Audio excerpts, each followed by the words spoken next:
Welcome to the Alchemy of Business Show with your host, Steve Rodgers. The Alchemy of Business Show is a podcast that mixes practical, actionable business solutions with soulful insights for anyone seeking deeper meaning in their lives and greater success in their work. Steve will be featuring purpose-driven leaders from all walks of life and getting insight into their journeys from failures to triumphs. So tune in to transition, transform, and evolve in every dimension of your business and life. And now your host of the Alchemy of Business Show, Steve Rodgers. Ladies and gentlemen, you are in for a treat. It is my absolute honor to introduce to you the host of the Alchemy of Business, Mr. Steve Rodgers. Thank you, Joshua, and thank you for everyone who might be viewing or listening in. And yes, welcome to the Alchemy of Business Show. We are here talking about things in life and business that help create higher purpose, help us all make wiser decisions, and ultimately, in our businesses and life, have more profit and abundance. And we do this by speaking with leaders and executives and entrepreneurs and thought leaders and medical professionals, physical fitness coaches, all kinds of things. But today, you are in, as Joshua said, for a real treat. This is like a pinnacle of guests to have on your show, and not only have on my show, but I'm honored to introduce this next gentleman as a man who's been friends with me over 20 plus years. Started out as a mentor and in a business relationship, but became a very dear friend and still is. So we have with us today, Mr. Brian Tracy. Brian is somebody who is renowned in the world at various levels, not only in the entrepreneurial space, but as an author, as a writer, as a businessman, as a mentor. He's written over 75 to 80 plus books. He's going to tell me the exact number. I know when I was Googling him again the other day, just checking out some of his recent stuff he's doing, one of the things I had was like 189 million different impressions on that one impact. Brian, I met many years ago when I was reading one of his books. We're going to talk about many, but the first way I was introduced to Brian was through Focal Point Coaching, which helps not only coaching, but really people creating business and life plans. I was like, I have got to meet this man. So I was honored to be able to go meet Brian, and we have been friends ever since. So we're going to be talking with Brian today about life, family, legend, business, and purpose. So let's welcome Mr. Brian Tracy. Thank you very much. I'm so happy to be with you, Steve. You and I go back throughout most of our business career. We've been together, going back and forth. So I'm just delighted to be with you. Well, I am delighted to be with you, Brian. You were really one of my faraway mentors of people that I started following. And really, when I started getting into learning more about self-development and growth and leadership, I couldn't get enough of your books. So when I finally met you at our first workshop, that was very serendipitous that I got into, because it was like there was no spaces, nothing was open. And I kept calling your assistant, Michelle, who's still with you today. And I said, I've got to get in this workshop. It was a really small, intimate leadership mastermind you did around the Focal Point coaching thing. And about a week before, one of the participants' wife went into early labor, like almost a month early. So it was really unexpected. He couldn't make it. They said, Steve, would you like the spot? I cleared my calendar, and I spent months with you on various weeks after week going through this process. And that really helped change a big trajectory of my life. You got me thinking about, what do I want to do 20 years from now? Who do I want to be? So I want to thank you for you having the systems and processes to help people change their lives. So let's talk about your life today, Brian. You and I have talked many times over lunches and business meetings and in different settings. But I was looking again about your journey through the Sahara Desert the other day, and I was talking with you about that when we had lunch a few months ago. And I want to chat with you at this stage of your life. You know, you're in your more senior years than you are in your new teen and 20 years. And in your teen and 20 years, you had this innate energy that you had to go find and see things in the world. So let's talk about, from that young man that had this quest to go out and learn about the world and then impact the world at later years in life, where did that inner power and energy come from of this quest? Well, it's an interesting question. Many years ago, I read an observation that said that successful people, when they are young, read the biographies and life stories of other successful people. And when they grow up, people write stories about them.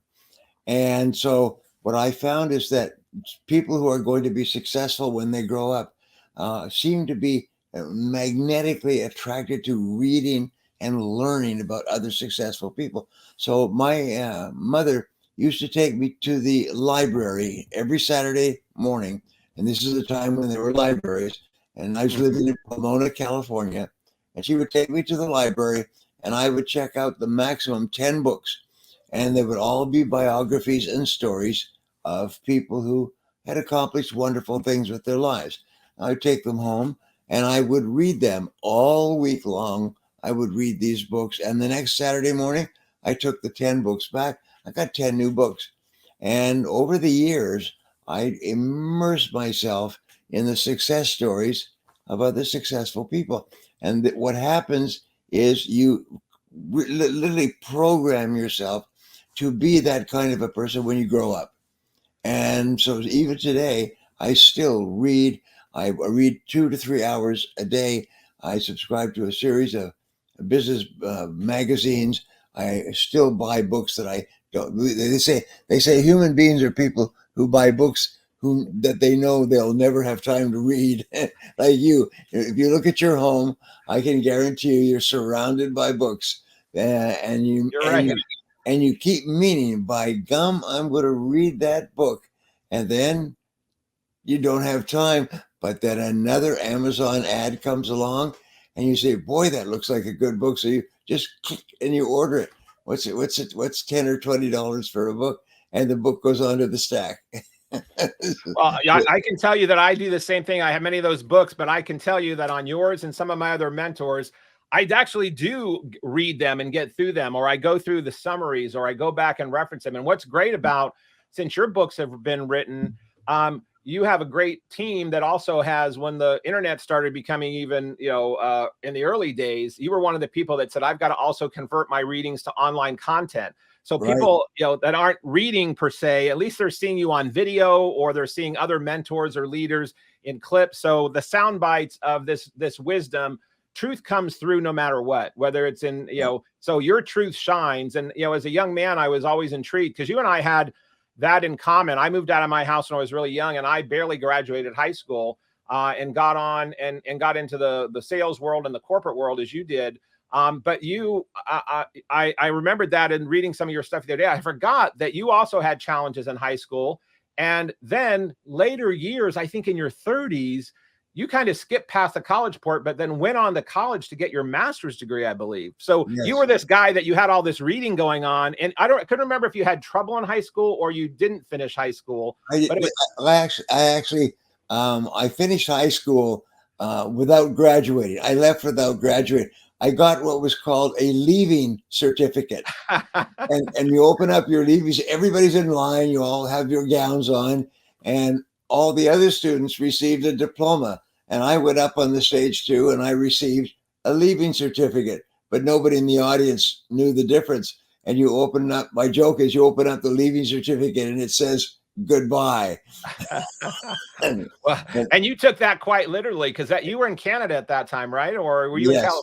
Yeah. So you grew up in Canada, but then you went on this quest, and you convinced your buddies. I guess you were in sales at an early age, because you convinced like 3 or 4 guys to go to Europe, and then the Europe biking thing didn't work out, but then you traveled through the Sahara Desert. Like, how many people go, I'm going to go travel through the desert? So can you give us a little quick story about that? Because I love that book that you wrote about. And when you and I have talked about that personally, I'm always intrigued that you even wanted to do that, let alone were able to successfully do it. So, well, it's interesting. I was just doing an interview recently, and one of the people called in and said that the book, A Success is a Journey, which is my story of the Sahara crossing, that changed his life completely. And now he's a huge success. But he said it's the most important book he ever read, which is great compliment, because the book became a bestseller worldwide, but not in the U.S.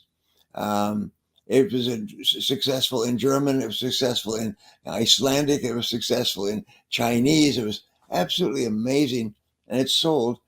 It was the best-selling book in South Korea for 14 editions. It was the best-selling book in Taiwan for something like 10 editions, and it sold thousands and thousands and thousands of books. And I didn't know about it until I went there. And when I went there, the my audience in Seoul in South Korea was like 2,000 or 3,000 people. They filled the whole downtown of the city. And where did all these people go? He said, they read your book. They read your book. Anyway, so we were working in sawmills on the West Coast and in and around Vancouver. And we started talking about going off and traveling. And we'd driven all the way around the US and Canada. But we started talking about going overseas. And so 4 of us started talking. One of them fell in love and we lost him. So the 3 of us set off to see the world. And we drove all the way across Canada and down through Chicago and up and eventually to Montreal and where the ships were. And we went on the docks, going from ship to ship to ship, applying for a job. And they all said, no, no, no, no, no. And my 2 friends, I still remember this, my 2 friends said, the heck with this, we're going to take our share of the money. We had $1,000. Each of us had $333, all in an account. They said, we're going to take our money and buy passage on a ship to England, and then we will tough it out and travel. And I said, but if you quit the first time that you have an adversity, you'll always quit. You'll set a pattern, a subconscious pattern for quitting. And your default setting will be when you have obstacles or difficulties, quit. And they said, oh, no, no, no, we're just going to quit this one time. And so I said, okay, good luck to you. And they bought passage on a freighter. It was not expensive. And they went to England. And I stayed in Montreal and I worked in construction. And I got up at 5 o'clock in the morning and took buses all the way to my construction job and worked all day and then took buses back. And during this time, I had a turning point, and I still remember this. The turning point was when I was sitting in my little crummy apartment. It had 2 rooms. One room had a foldable couch that became a bed, and there's a little kitchen next to it. And I was sitting there. It was 35 degrees below zero outside. I had no money. I couldn't go out. And I'm sitting there thinking, this is my life. I'm 20 years old and this is my life. And it's not going to change unless I change. And here's the magic words. I am responsible. I am responsible for my life. And I still remember that, sitting there at that little kitchen in that little apartment, realizing that I am responsible. And when I began teaching many years later, the first lesson is always, I am responsible. They are magic words. They are. When you accept responsibility, you become positive, you become constructive, you become empowered, you realize you stop blaming or making excuses. The number one reason for failure is blaming others for your problems and making excuses. So from that point onward, you refuse to do it. Well, I still remember I went back and I was working on construction of this huge building, and down below there was a shopping center, and one of the stores was a bookstore. And I began going to that bookstore and buying books and taking them home and reading them, and buying books and taking them home and reading. I just bought and read and bought and read and bought and read. I've now read 6,000 books. Wow. I've written, to answer your question, I've written 91 books. 91. Not just 91. I have published with major publishers, including the biggest publishers in the world, came to me and said, Brian, write us 4 books. We want 4 books. Now, anybody who's ever been in writing knows that people will write a book and they'll pour their heart into it. And then they'll go from publisher to publisher to publisher. They'll send manuscripts and letters. They'll do everything possible to get a publisher to publish them. And no publisher will. The average book today sells 1,200 copies before it dies. And I have reached the point where the biggest publishers in the world come to me and say, please write us a book. Yeah. And you do it like people when they get into regular exercise routines. You have a system that I want to talk about when we come back from the break about you do at least 4 books a year because you have part of your DNA that you just write. But listeners, please stay listening in. We're going to come back with Brian. I want to hear more about the power of taking responsibility. and how your life can change. And we want to hear how the Sahara Desert story turns out. And then we're going to jump into Brian and talk some more about leadership, also leaving a legacy. And we're also going to be talking about family and faith. So come back and join us. We'll be back in 1 minute.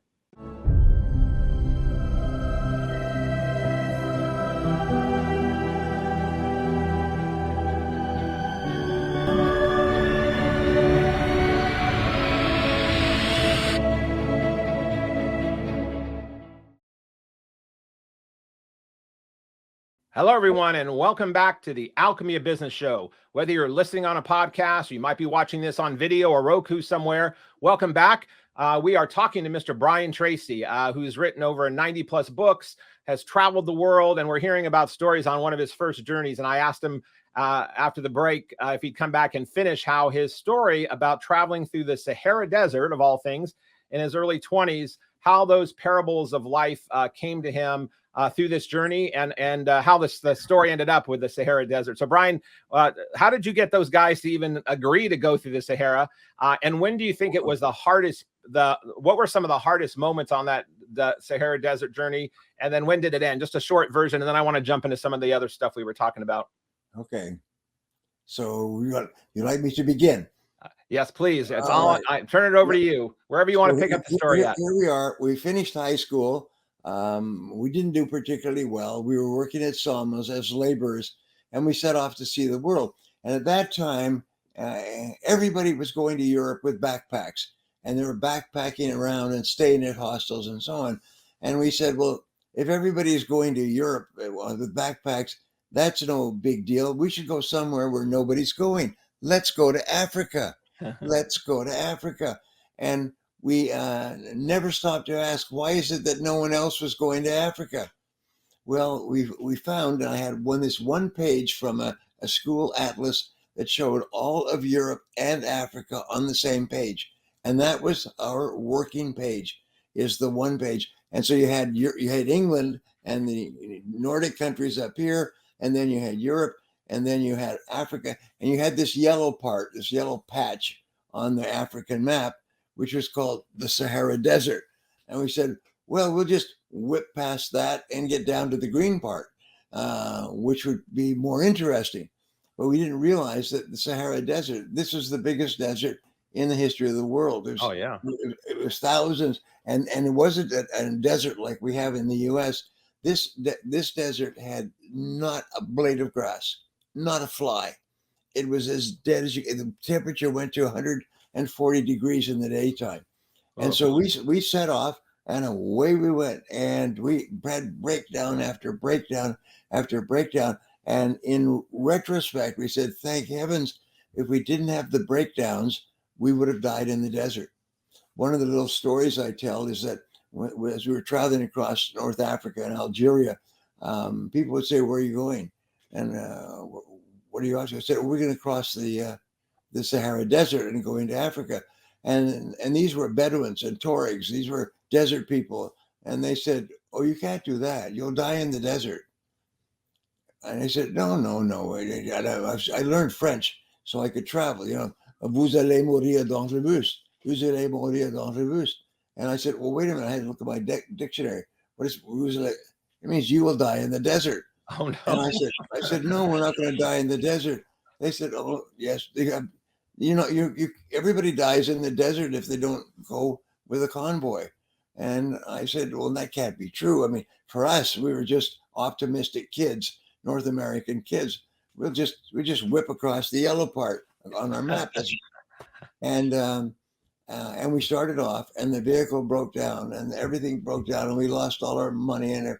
And finally, we got to the edge of the desert, and it was called the Sahara Escarpment, and this high place, and you look out, and you can see 100 miles, and the desert was so huge. Then we realized why they said we were going to die in the desert. It was enormous, but by this time our vehicle was ready. We had broken down, and we realized in retrospect that if the vehicle hadn't broken down, we would have died in the desert. Wow! So we crossed, and we met some Germans, 4 Germans. They were crossing in a Volksbus, and we decided we'd cross together. And so we went parallel across the desert. and their vehicle broke down over and over again. And we sort of finally towed them the last part of the desert. And we got to the far side, 500 miles of flat desert. We got to a border post on the far side, and where we left our German friends. And I went back to Germany later in years and met with them and traveled with them again. But anyway, that was the starting point. And what I realized is that, and I gave a seminar on this. I was asked by the $1 Million Roundtable to do a talk. And so I thought, well, I'll do a talk about crossing the desert. And because that's what they wanted, motivational, upbeat, everything. Right. And as I wrote the talk, I got deeper and deeper into it. And then I went down, I sat in front of a panel and I gave the talk, and they sat there silently and they said, could you leave the room, please, while we discuss your talk? So I left the room and I came back half an hour later. They said, we liked your talk very much. If you could do more of this and less of this, a little bit more emphasis here, we'll take it. And I designed the talk around 7 key principles. And I went and I gave it to 5,000 people in Montreal at the annual meeting of the $1 Million Roundtable. And it got a standing ovation. It was recorded audio and video. It was distributed all over the world. And I only gave that talk once. I rehearsed it 50 times. I walked and back and forth and walked, and I gave it exactly word for word. They said, you must not deviate from the version that we have approved. And so I said, okay. And so I gave that talk, and it had 7 rules for life. And one of them was that when you start off anything new or different, people will tell you, you can't do it. You won't be successful. You'll lose all your time. You'll lose all your money. You will, in effect, die in the desert. And I said, you have to overcome negative people. All your life to be successful, you must overcome negative people, and you must press on, and you must keep going, and you must decide in advance that you will never, never give up. You'll never quit. And so that was the crossing of the desert. And we finally got to the far side, and we got to the banks of the Niger River, and we fell down. We hadn't slept for 3 days. It was an incredible story. And we just fell down on the ground and went unconscious. The next morning, we woke up on the banks of the river in sub-Saharan Africa. And then we started traveling again, and we spent another 2 months getting from there to Johannesburg, getting to the Congo, and through the Congo, we flew to Johannesburg. It was the most amazing thing, and we didn't even realize we were having a crash course on survival. Life. Yeah, survival in life. Yeah, and I look at that on the stories that I've heard from you, that now that I've known you for 20 plus years, of the various Sahara deserts that you have had to travel in your own life through, going from, I mean, for a while you lived in your car, you were homeless for a while, and you still worked, and you still and you figured out how to make a living, and then, you know, becoming an author. People, you know, had roadblocks in your face, you know, businesses that you had that thought were going to be successful, that you had challenges that you overcame, or clients that you've overcame in different things. I know you've had the health issues when I've known you for years, but there was a period of time within 1 year, and this was online, so I know it's public, but you had throat cancer, and to have throat cancer as a speaker, talk about fear. And then you had your torn rotator cuff. And I remember we were at lunch and you said, Steve, the cancer thing, yeah, it's kind of a pain, but the torn rotator cuff, you said, that is just a pain. It was so interesting that it was like, here, I was so worried about your cancer thing. And you were like, oh, but this torn rotator, but you just kept going. You stayed clear. You did what you had to do. You stayed focused. You looked at the bigger picture. And you also tied into higher power and higher stuff that I want to come back and talk about in the next segment. We have about 3 minutes left on this one. But I was always, the reason I wanted to spend so much time on that story opening up, because to me, when I was reading all of your leadership books like Focal Point Coaching or Absolute Unbreakable Laws of Success, or all of your other great books that have processes and steps in them that you're great about doing, that story of a journey for me was the story of our soul's journey, our life's journey, our human condition, of the trials and tribulations of life. So I love that you carried that through. And then, I'm sure going through that desert, you didn't think you'd be going on to become a world-renowned top speaker and author while you're in the middle of a broken down truck in the desert.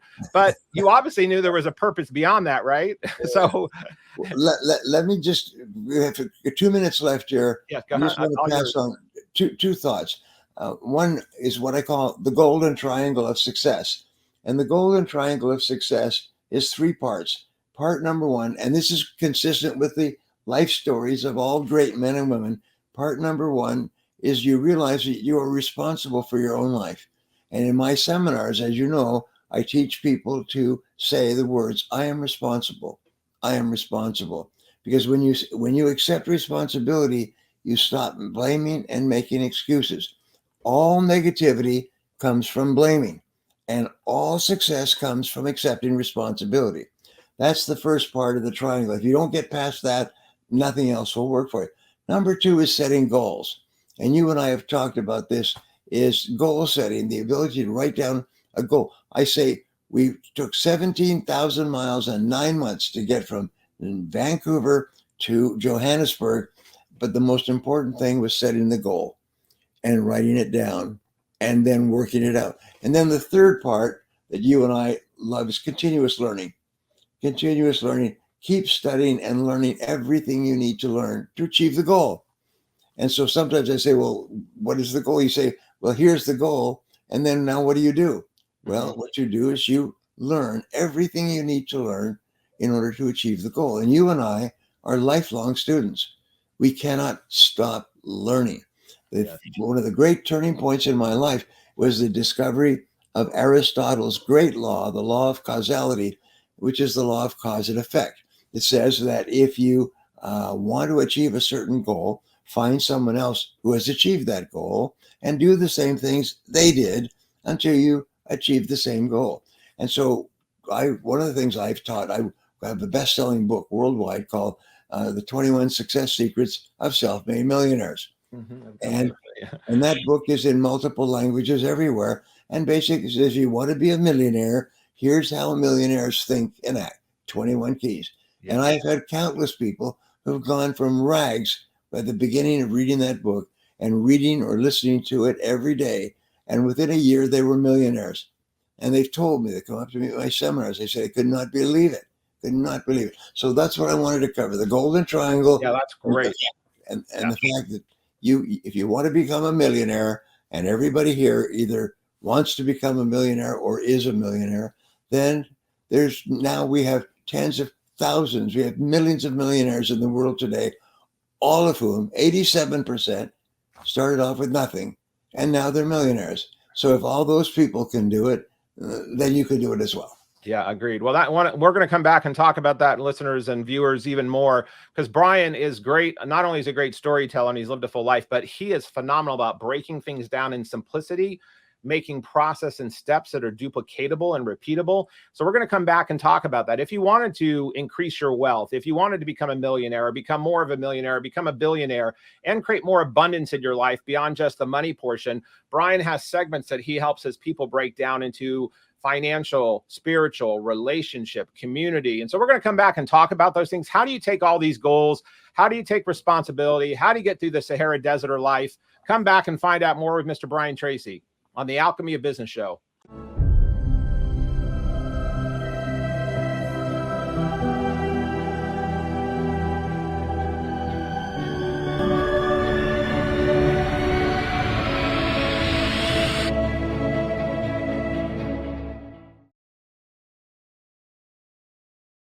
Ladies and gentlemen, I hope you guys are enjoying your time. I know I am. There's been so much wisdom here. I want to encourage you for these next segments to get out your notepad, because you're going to want to take notes if you haven't been already.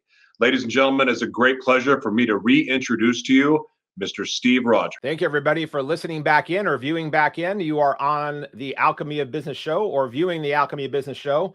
And as I said earlier, I'm honored to have Mr. Brian Tracy here. We've been talking about travels through Sahara deserts, taking responsibility, success, becoming a millionaire, creating goals. And Brian, thank you for, again, all this wisdom that you, I get this from you on this podcast, and I love it. And I love that you've given me this wisdom through workshops, through books, through our lunches, through your example. And that's one thing I tell people all the time about. They ask me, about some of the mentors that I have. And sometimes I've had mentors or people that I've looked to, and sometimes people don't always live up to what you hope they would be or who they are.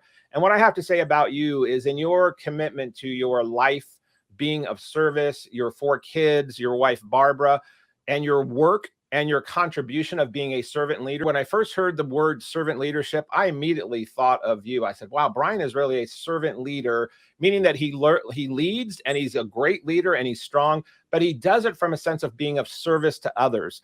So can you share with me, when you got on this path of realizing that you were going to write, that you wanted to become a speaker and then a writer, how long after your journey through the desert and then being in sales did that realization come to you, that this was going to be your life's path? Well, it's not something that you decide. Basically, it's something that's conferred upon you. And so what I did, in the first 10 years of your life, basically you just survive. You try this and you try that, and you lose money, and you get fired and cheated and robbed, and you have all kinds of experiences. And the thing is, you just keep on going. And this is one of the things that I learned very early, is you just never give up. You never quit. And most of the things that you try won't work. So you try something else, and you try something else.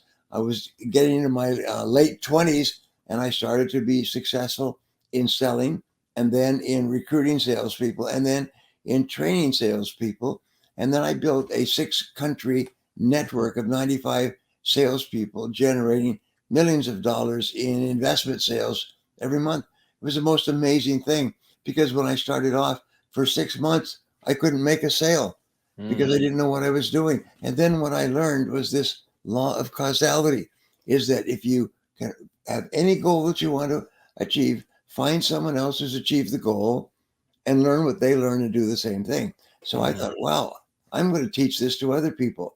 And so I first started off, I became very successful in sales. And then I began to teach other people, and they became successful in sales. And now I have friends all over the world who are millionaires, who own their own businesses, who have big houses on the hills, as I say. And things that I taught them. And then after I started speaking, which is quite remarkable, I've been to several seminars. I was eager to learn, and I thought I could do better. And it's very interesting. This is number one reason why people start a new business, is they're in that business and they think they can do better. I could do better than the person I'm working for.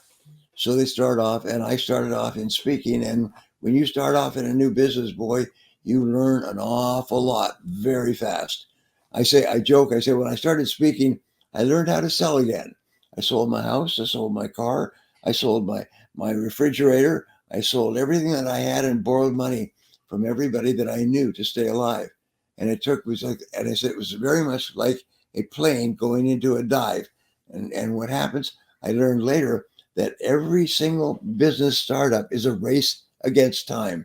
Will you start to earn more money than it's costing you before you go broke?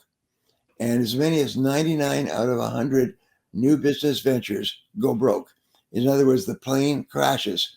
So what happens, if you're really fortunate, you pull the plane out of the dive, and you start to earn more than it's costing you to be in business, and the plane starts to rise.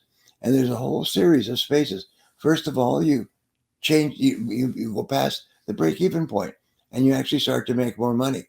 And then you reach a point where you have to stop.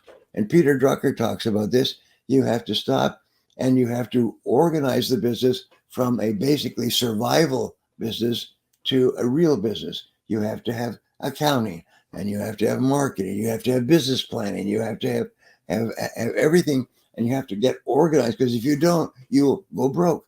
Yeah, absolutely. Well, and when you were, when I first sought you out, not only did I go to your seminars, but then I had a mission in my goals to keep my business successful. I was in the real estate business, running real estate offices, and I was very focused on learning how to be better in sales and to make more profit for the company in which we were running, and to take these functions. So you were really great in your whether it was the book or whether it was absolute unbreakable laws, Yes. your process or step, I think Joshua's got a few slides here of some of the things that you talk about in these principles about how do you do these things. I mean, one of the things you told the group and then me separately is, Steve, if you don't have a clear vision about where you want to go, and for those of you that aren't seeing the screen, if you're on the podcast, I'm showing something where Brian had this thing about doing it, has an annual theme. So it's in many of his books about goal setting, how to, in the book that I always reference, because it was my core one that I started with him, is the different, he has an exercise, which is diamond mining. He has an exercise, which is figuring out your hourly rate. I'm going to have him comment on those in a few minutes.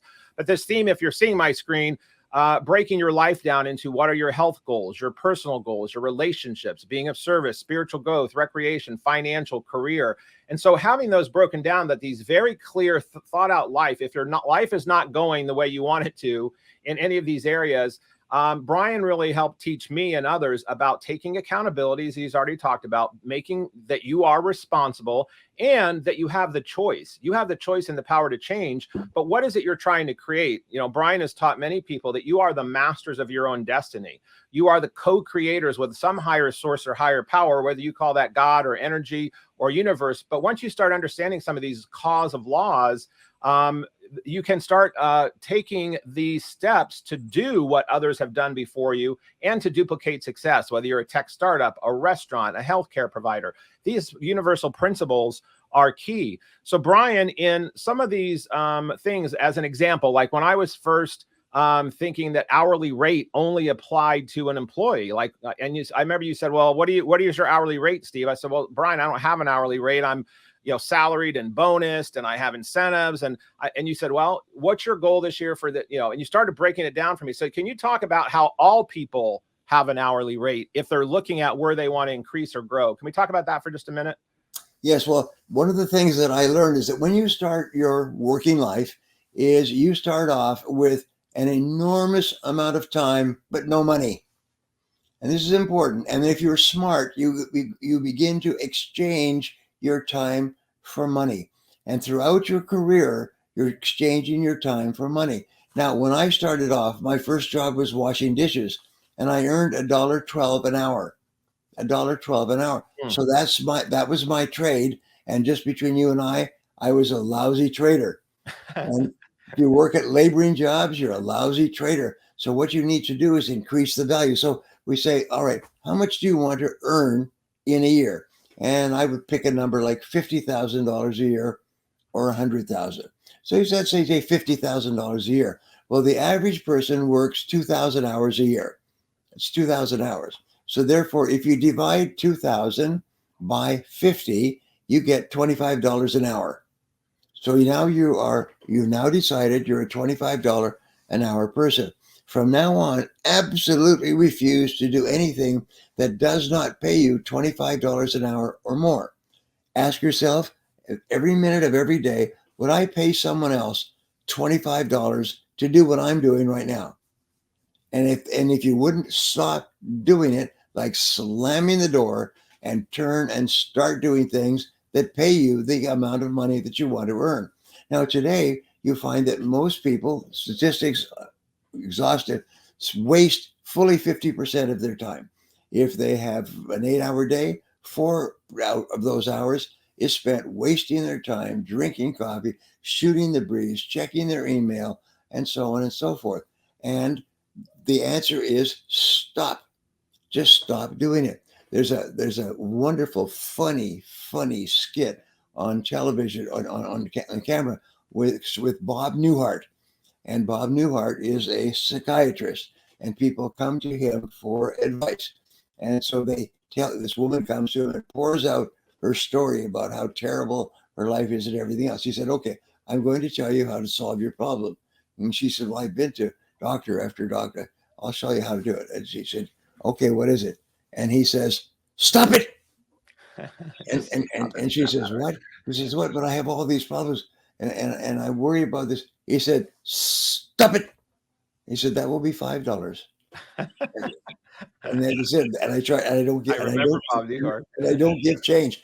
Anybody who's watching and talking to us, immediately go online, pull up Bob Newhart on YouTube and watch this. Because what he basically says is the way you get over your problems, just stop it. and get on with your work. So during the day, refuse to do anything that does not pay you your desired hourly rate. Then continually upgrade your skills so that the value of your work is greater and greater. Today, I could not imagine earning $100 an hour. I'd cut my wrists if I was earning $100 an hour. Whereas if I was earning that amount a few years ago, I thought I'd died and gone to heaven. So ask yourself, do you want to earn $50 an hour, $20, $75, $100 an hour? Then what you do is you make a plan, and you look at, if you do 10 things in a given day, one will be worth 80% of what you earn. So constantly focus on doing the things that are the most valuable and getting better and better at them. Yes. And basically what I just told you is, if you want to be rich, that's it. Is make a list of everything you do, select the most valuable tasks, and become absolutely excellent at doing those tasks. Yeah, and that was another great lesson I learned from, because I took that immediately into, at the time, realizing, well, I was an hourly employee, but I did want to dramatically increase my income. And I remember when I was thinking, looking at what I wanted to make in a year, whether it was 100,000, 500,000. I remember when I first wrote down that I wanted to make $1 million a year, and I calculated that out and went, wow, that's a lot of money per hour. But it changed my shift about what I was willing to focus on in a day. And what I then did, what I said yes and no to. I mean, you have another exercise you have people do with a stop, start, continue. What are you going to stop doing? What are you going to continue doing? What do you stop, start, continue? And then that hourly rate thing just got me into shifting about also thinking about delegation. Also, in our workshops we did together, you talked about, when is it time to delegate out? When is it time to have someone else leverage your time? So that really helped me change my thinking about what I could or could not do in a day or a month or a year. So I want to talk a little bit more when we come back on that, because you did that in a really simplistic but powerful way in the book, Eat That Frog. And for those of you that have heard that title or read that book, that's one of Brian's famous ones. So when we come back from the show, I want to talk about a little bit about Eat That Frog.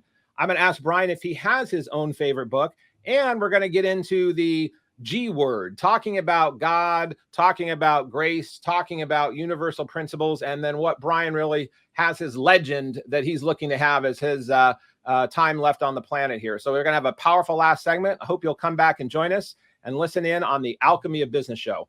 Thank you.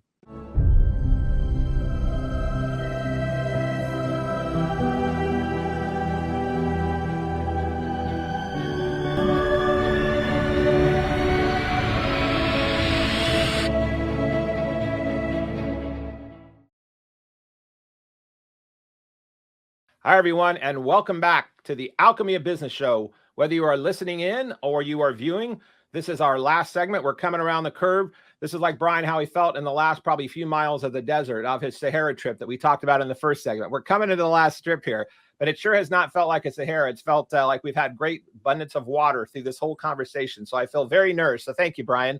One of the things we were talking about before we got off on the last segment was the power of time, the power of knowing your hourly rate, the power of doing tasks and things where you're going to have your highest and best good for creating the wealth or worth that you want.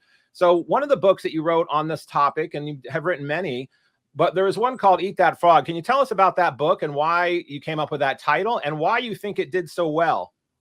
Well, I'm a fanatic about helping people to earn more money, to be more successful, starting off by earning more money, because that is the primary area of concern that people have. And then, of course, health and fitness and family and relationships and so on. But earning more money. So I wrote a book, a very simple one called Double Your Income, Double Your Time Off. And my publisher said to me, he'd already published one of my books. He said, have you got anything else that might be of interest? I said, well, this is a great topic. Double your income, double your time off. And so he said, well, send it to me. I sent it to him. He looked at it. He said, I like it. I like the layout, the 21 chapters. He said, but I don't like the title. He said, but however, chapter 15 is Eat That Frog. And it comes from a story by Mark Twain. And he said that if the first thing you do in the morning is you eat a live frog, you'll have the pleasure of knowing that that's probably the worst thing that's going to happen to you all day long. And then he said, and there's a corollary to that, is that if you have to eat a frog at all, eat it right away. Don't sit and look at it for any period of time. And then Second is you have to eat 2 frogs, eat the ugliest one first. And the frog is your most important task. It's the job that you need to get done that will contribute more to your life and your work than anything else. And you start and you complete that before anything else. So I wrote this out in this 21 ways and my publisher said, well, start off by eat that frog, the introduction I just told you, and then set the table, get organized, prepare the ingredients. He said, just run the theme of eating a frog through the book. And we thought we'd sell 10,000 copies. So I rewrote it like that. I sent it off to him. They published it. The book has become the worldwide best-selling book on time management in history. 3 million copies in 53 languages, and companies are buying thousands of them. It's in every major and minor language in the world. And I know because I get the royalties. And the royalties are sufficient for me to stop working for life because it just sells and sells and sells. And so they came back to me last year and they said, what else could we do with this theme? And I said, let's write a book for students. And so we have to Eat That Frog for students. And it's a complete rewrite. It's to help students get the top grades, get into the best schools, get the best jobs, paying the most money, and learn how to do that as part of your schoolwork. And so we've released that, and the thing is going ballistic worldwide because every parent has students, they have children that they want to get good grades. In the US, they want kids to get into the best colleges. So we teach them how to do that. Yeah. And now we're going to write one on sales. And why? Because every salesperson wants to earn a lot of money. Good. Well, we're going to show you how to do it, how to organize your time and your day minute by minute from the time you get up so that you're earning 5 or 10 times what you're earning today. So that's where the Eat That Frog theme came from. And it's very practical. It's, you know, in the military, they have this expression over the loudspeaker, now do this. Now do this. Well, what I teach is I've written 71 books. My goal is to reach 100. And every one of them is, here's the principle. Here's how it works. Now do this. Every chapter ends with action commitments. What you do specifically now. You literally close the book and take action. And do it and take action and do it now. Exactly. And that book and many of Brian's books and courses, briantracy.com. We're going to have this in the show notes at the bottom of the show, briantracy.com. You can go in there and check out his stuff. You can also find him, of course, on Amazon. He has massive amount of books on Amazon, but briantracy.com. One of the books beyond someone we've mentioned, The Focal Point, the Eat That Frog, the Psychology of Selling, but this one on the laws. I mean, you can start with this Eat That Frog if you've not read anything by Brian, because it'll give you the simplicity and it's powerful and action-packed. And then if you go to this book that I'm looking at right now, Unbreakable Laws, I mean, there's powerful things about here about the law of critical success factors, the law of innovation, the law of investing, the law of conversation, the law of compound. I mean, all these things in here. And then each little chapter that is the cause and effect, and for whether that's a universal law or that is your own law, things that you do, as Brian was saying, that you are responsible, that's a cause and effect in your life. And if you do this, this will happen. If you do this, this will happen. So I highly recommend digging into some of Brian's stuff and getting these step-by-step processes of do this. It's like when when you would go to a mall or like a SeaWorld or a Disneyland, you have a map and it says you are here. And then you have to know where you are so you can get your bearings to where you're going. Brian has created a map for all of us that if we take advantage of, we can create more success, more abundance, more prosperity, more health and love in our lives. Brian, let's jump into the health and love and those topics about those things and these universal laws. It's interesting that your books are so based on principles and formulas and process, because I know that you're a very systematic guy. You're very driven. You're really clear and black and white on certain things, and you know what you believe, and you know what works and what you don't. You are always learning more about, and you also practice that in your own way in where does this all come from? Where does this higher energy? So if I were to ask you on the topic of spirituality, you and I have had this conversation many times, but my last book was called Inviting Good In versus Edging Good Out, like the ego is, or inviting God. I like to use the word God. And so for me, that Iggy word of inviting good or inviting greatness or inviting God in, I believe in that wholeheartedly. And I know you do as well. I'm going to talk about a few books you've referenced me on those topics. But what is your definition of spirituality? And how do you incorporate that into the wonderful life that you and Barbara and your family have created over the years? Well, it's interesting. I was doing an interview for someone about Mark Victor Hansen yesterday, and they asked me, what influence has Mark Victor Hansen had on your life? And I said, well, when I began speaking, I went to this big seminar, and Mark Victor Hansen was speaking. So I went up to him afterwards, and, we're in the same business, and we're chatting away. And I said, and I always ask this, what book would you recommend?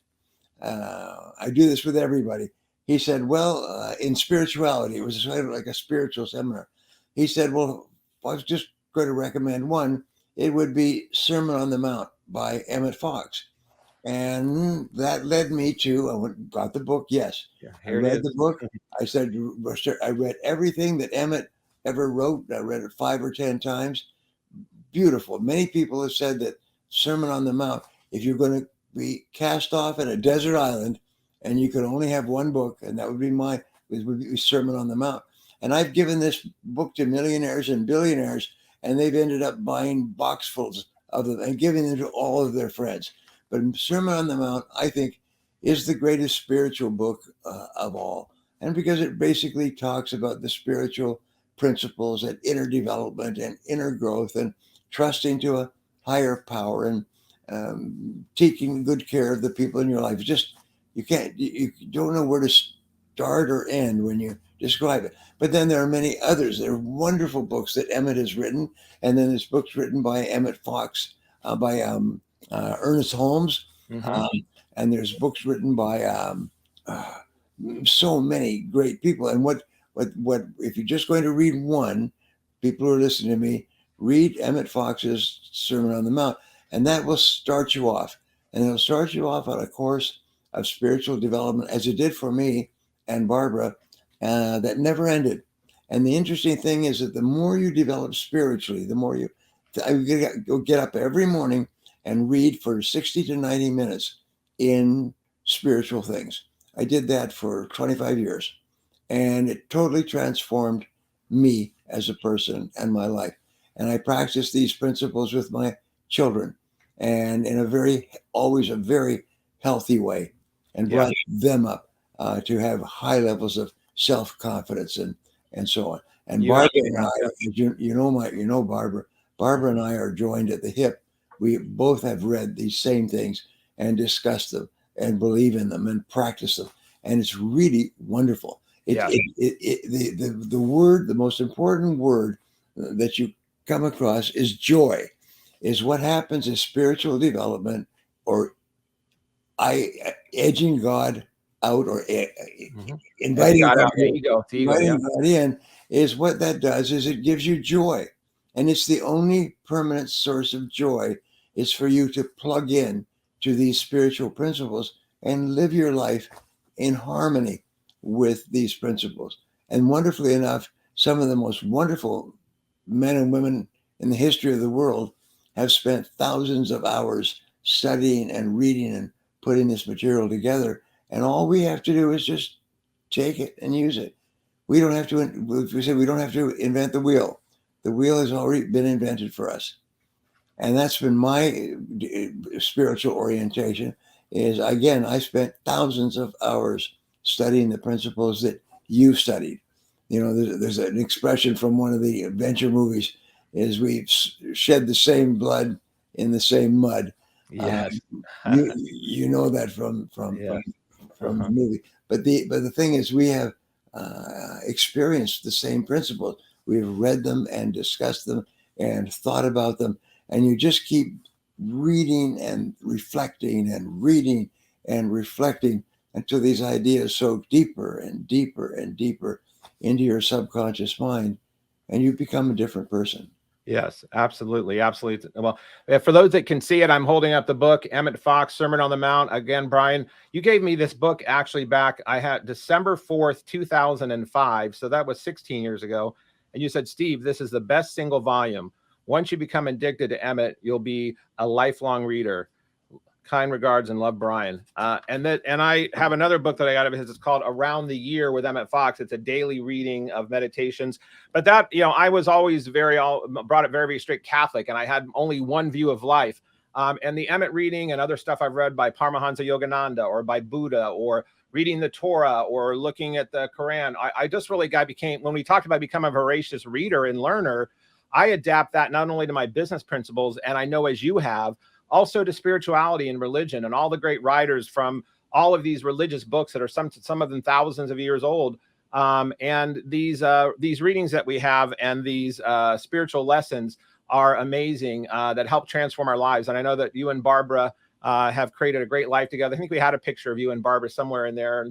And I have been the pleasure of knowing Barbara for many years. And she helps radiate that light with you as well. And you guys do that great as a couple, showing what that energy can look like as a couple. And I know we're coming into end of time here, Joshua, but I wanted to, Brian, ask you as well. I didn't want to leave the readers on you gave us the book for the spiritual stuff, but I'm curious, and I'm going to ask him one more question as we hang up here. But what, on the Emmett Fox books, on your books, do you have a favorite? I'm not going to ask you who your favorite kids are, so I'm not going to do that. I'm going to ask you on your books, do you have a favorite book or two that you are of all those 90 plus that stand out for you? Most amazingly, the book that stands out the most is the book Maximum Achievement, which was the first book that I wrote, published it with John Wiley and Company. And this book is, Simon & Schuster. This book is considered worldwide. It's been translated worldwide. It's considered to be the very best book on personal and spiritual success ever written. And I've had people, billionaires, who've told me they have read every single success book, everything by Napoleon Hill. This book is the very best book ever written on personal success. It's called Maximum Achievement. It's in 40, 50 languages. I just 2 days ago, I had lunch with a gentleman who is today worth $3.4 billion. He's one of the richest people in the world. And I've had lunch with billionaires and billionaires and billionaires who have sought me out to tell me that they read this book. And they went from one man went from pushing a gurney in a hospital to being worth $8.6 billion, one of the richest men in the world. And he said, it was all because of this book. He said, when I read the book, I realized I could do more and I could do better than this, pushing the gurney in the hallway. And other people who have become millionaires and billionaires. So does it work? Yes. I say the principles work if you will work. If you'll apply the principles, then you will get the results. I say these principles are like laws. Now, a law is something that is everywhere and always true.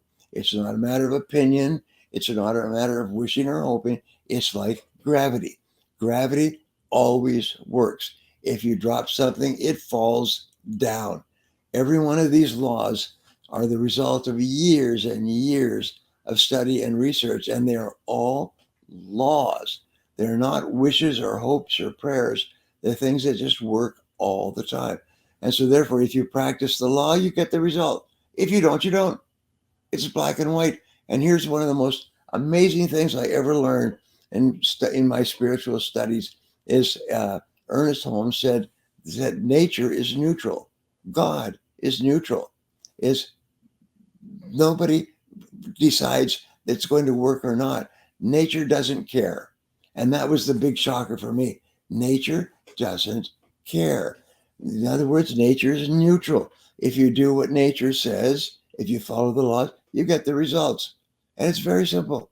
And if you don't follow the laws, you don't get the results. But nature doesn't care. Nature's neutral. And I think that I was a bit offended at that. You mean all the powers of the universe don't care about me? No, they're busy just organizing the principles. follow the principle, get the result. And as a result, I remember when I started off washing dishes, and my goal was to become a millionaire. All I wanted to do was become a millionaire. And I've written a book called Success Secrets of Self-Made Millionaires. And countless people have read that book, become millionaires. They come up to me in my seminars. I recorded it onto a 1-hour CD. And what they do is they listen to it all the time. They listen to it. And one gentleman came to me and said, I listened to it every day for a year. And I went from rags. I was a millionaire. I passed the million. I had to declare it on my taxes. I was worth more than $1 million. I couldn't believe it. And so here's what I learned. I said, earning the first million requires a total transition of your thinking. It's very, very difficult. But the second million is almost automatic because you're now the person who knows how to earn $1 million. And if you lost all your money, you'd earn it all back again and far faster because you learned how. And so therefore, remember, the first million is hard. The second million is inevitable. And then this third million is even more inevitable. It's the most wonderful damn discovery in history. But the first one is where most people quit. 80% of people are just spinning their wheels. They give up, they quit, they put in half an effort, they make excuses, they blame other people, they watch television, they play on the internet. I said, this iPhone, it will make you rich or make you poor. It'll make you rich if you put it in a drawer and only use it briefly and quickly. It'll make you poor if you take it out and play with it all the time. I say television will make you rich or make you poor. It'll make you rich if you turn it off and do something important to read, learn, spend time with your family, or it'll make you poor if you turn it on and watch it. So every day you come home and you say, there's my failure machine. As I'm going to turn on my failure machine, and that will guarantee that I will fail. The average poor person watches 7 hours of television a day. Average person in the bottom 80% watches 7 hours of television a day. Average rich person watches 1 hour. What they do is they watch 1 hour at the end of the day, kind of to wind down and so on. And they watch one of the episodes from one of the series on Netflix. And then they go to bed. They go to bed early and they get up early. Average rich person gets up at 6 a.m. Average poor person gets up at 7:30, 8 o'clock. And this is based on exhaustive research. I did a book called Millionaires and Billionaires and Success Secrets of Millionaires and Billionaires and how you can be one too. And what I did is I just read all the research that everybody else has done and I put it all together. And it basically says, if you want to be rich, do what rich people do. If you want to be poor, do what poor people do. Actually, you can become poor by just not doing what rich people do. Right, that's true. That will guarantee that you'll work and work year after year. You'll struggle and struggle. You'll be out of money all the time. Or you can just become rich. And you choose. You decide. You choose. That's what you said. You take responsibility. You choose. The universe, Mother Nature, and God doesn't care, but they cared enough in the beginning to create the systems and the process so they work. So they created this whole ecosystem out of love and power and energy. And then you said we get to manifest, and it's a blank canvas, but all of the colors, if you put red on, it's red. If you put yellow, it's yellow. If you put green, it's green.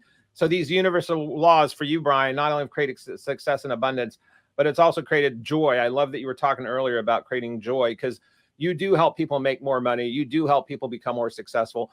But you also taught me early on in my life that life is not just about money and zeros behind your name. It's about what you contribute and what you do, and creating abundance and joy. And wealth is wealth in all those areas of your life. And that's why you have done a wonderful job of pulling that all together. So as we wrap up here, I know we're out of time. I wanted to ask you, from my view and from millions and millions of people's views, knowing what your impact is on the planet here and all the many things you still have to bring to us on this planet while you're here moving and shaking.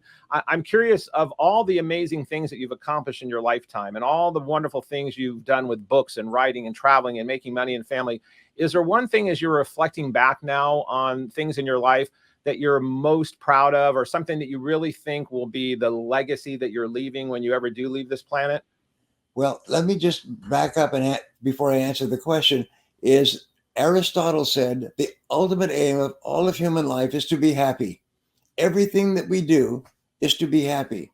Every single effort that we make, everything. And the only question is, does it work? Are we doing the right things? Because if we are, we're happy. It's sort of like a barometer. You can feel your pulse. How happy am I today? That'll tell you if you're living your life really well. So it doesn't mean that you need to make a lot of money, but you need to be happy. So if I say, then come back is, where is the happiness and joy in my life? And it's my marriage. As I married Barbara, we met at the university. We started talking. We went for strolls, and then we got together. And we've been together for 44 years. And we've never been apart and never had an argument. And so that is the greatest source of happiness and joy. And then from there, we call it's us and them. That's what we call it. Us, Barbara and I, and them, our 4 children and our grandchildren. We have 8 grandchildren. So all of them are happy, and they practice joy, and they laugh, and we never argue. I mean, we just have such great relationships. That is the most important thing in life for me, is I have a great marriage and I have beautiful children. Well, I love that. Well, that in itself is the most wonderful legacy you could be leaving. I mean, your children, your grandchildren, and this path of not only how the world got to see how to follow these rules and these laws of creating success, but your children got to see that modeled. And so that to me, if that is your legacy, is a phenomenal one, and more important than all the others put together in many ways. And especially since you're bringing that higher purpose and higher essence of God and the creating joy through the principles in which have been created in this universe. So I want to thank you very much, Brian. I know we've gone extra time, and we're going to have this as our super bonus series that we'll have here. So we're going to make this a full-blown show for everybody to enjoy. You'll see the show notes underneath for those that were listening in and viewing. We'll make sure you have links to be able to reach out to Brian on his site, briantracy.com. And we really, I know I speak for the viewers and the listeners, Brian, that you have impacted so many lives around the world. There are so many people I run into or talk to that know that I've read or listened or coached by you, or that know you as a friend. They're like, oh, I read this book of Brian, or I was in this workshop. So your purpose of being here on this planet and touching the lives, the hearts, and the world in ways that you probably don't even know that you've done is something I'm very grateful for. So thank you for all that you do for humanity, and thank you all that you do for me, and thank you everything you've done for our listeners and viewers today. I really appreciate it.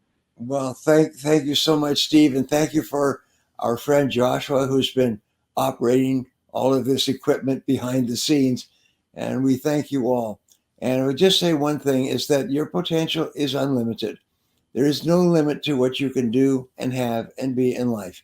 If you simply take a pad of paper and write it down and make a plan to achieve it and work on your plan every day. I learned that so many decades ago. If you really want it, how do you prove if you really want something? You write it down, write it down, write it down. And whatever you write down, you program into your subconscious and then your superconscious mind. And then the powers of the universe all begin to conspire to move you towards your goal and move your goal toward you. Just like you have practiced this principle in your life, and Joshua has practiced it. Everybody who practices these principles gets results out of all proportion to the efforts that they put in. Imagine just a few minutes of writing down your goals and making a list of 5 to 10 things you can do to do it, and starting on number 1, and your life will change forever. Well, and on that note, you could not end on, that's a drop the mic one right there. That's a boom. That's a powerful one, Mr. Tracy. So thank you everyone again for listening in on the Alchemy of Business. We will be back with other episodes in the future, but I can't imagine topping this one. Everyone take these principles and make it a great day and pass it on to someone else. Thanks, everybody. And that concludes this episode of The Alchemy of Business with your host, Steve Rodgers. If you found value in today's broadcast, please consider liking, subscribing, sharing with friends, and leaving a review. Thank you so much, and we'll see you next Thursday for another episode. Be blessed and see you soon.